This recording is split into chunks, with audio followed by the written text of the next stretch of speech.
চব্বিশের জুলাই আন্দোলনের পরে, জুলাই গণঅভ্যুত্থানের পরে এদেশে যে পরিবর্তন আসবে সাধারণ মানুষ যে আশা করছিল, একটা পর্যায়ে গিয়ে মানুষ আশাহত হয়েছিল যে এই দেশে আর পরিবর্তন বোধহয় হবে না। কিন্তু আসলেই পরিবর্তন হচ্ছে, দেশে আসছে পরিবর্তন, অসম্ভব ধরনের অসাধারণ কিছু পরিবর্তন আসতেছে এই দেশে।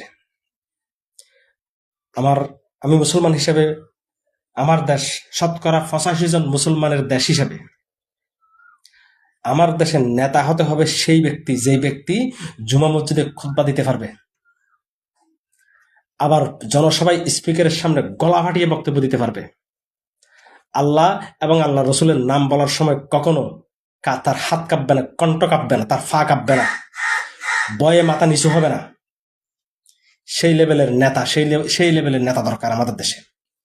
আমরা চাই জুলাই গণঅভ্যুত্থানের এটাই ছিল দাবি, জুলাই অভ্যুত্থানের এটাই ছিল দাবি, এদেশে পরিবর্তন হবে, পরিবর্তন আসবে, এবং নেতা এমন আসবে যে এই দেশে, যেই দেশে শতকরা 85 জন মুসলমানের দেশ, সেই দেশে কোনো বাটফার নেতা হতে পারবে না, কোনো সিটিং নেতা হতে পারবে না, কোনো দুর্নীতিবাজ নেতা হতে পারবে না, কোনো স্বৈরাচার নেতা হতে পারবে না।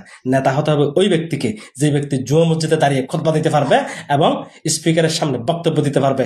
5 বছরের সরকারি এমপি ইলেকশন, 5 বছর থাকা অবস্থা, 5 বছর পরে যখন তাকে নিয়ে, তার মন্ত্রণালয় নিয়ে, তার অবস্থান নিয়ে, তার উপজেলা নিয়ে সুলসারা বিশ্লেষণ করবে, তার নামে কোনো দুর্নীতি পাওয়া যাবে না। সেই লেভেলের নেতাগুলোই আমাদের দরকার। আর সেই লেভেলের নেতা আমরা পেয়ে যাচ্ছি আস্তে আস্তে। চিন্তা করে দেখেন, একজন দাঁড়িয়েছে, ডক্টর শফিকুল ইসলাম মাসুদ, জুমা মসজিদে খুতবা দিতে পারে, আবার জনসভায় বক্তৃতা দিতে পারে, পুলিশের সামনে, সেনাবাহিনীর সামনে বুক চেতিয়ে বলতে পারে, কথা বলতে পারে।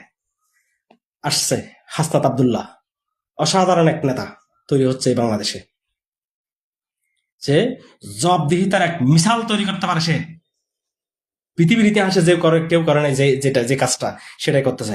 বাংলাদেশের ইতিহাসে এই পর্যন্ত যে যা করে নাই সেটা করে দেখাইছে, আগামীতে আরো করবে। সে বলছিল না, আমরা যাচ্ছি না সংসদে, গুম হারাম করে দেব যারা ওই নিয়ত করে, ওই খেয়াল করে সংসদে যাচ্ছে যে আমরা ওখানে গিয়ে এমপি হব, তারপর দেশের টাকা আত্মসাৎ করবো, তারা আরামসে ঘুমাবো বাড়িতে এসে, নিজের ছেলে মেয়েকে বিদেশে পাঠাবো লেখাপড়া করার জন্য, কোটি কোটি টাকা সম্পদের মালিক হব, আমরা তাদের গুম হারাম করে দেব বলছিল না হাসান আব্দুল্লাহ। সেটাই চলতেছে। বুঝেন, পরিবর্তন, এটার নামে হচ্ছে পরিবর্তন। এখনো যারা চোখে আঙ্গুল দিয়ে বসে আছে, এখনো যারা চোখে হাত দিয়ে বসে আছে, যে পরিবর্তনটা তাদের চোখে দেখতেছে না, পরিবর্তনটা এই দেশের দরকার আছে সেটা বুঝতেছে না দামাকে, এরা তো আসলে দামাক সে পেদল হ্যাঁ।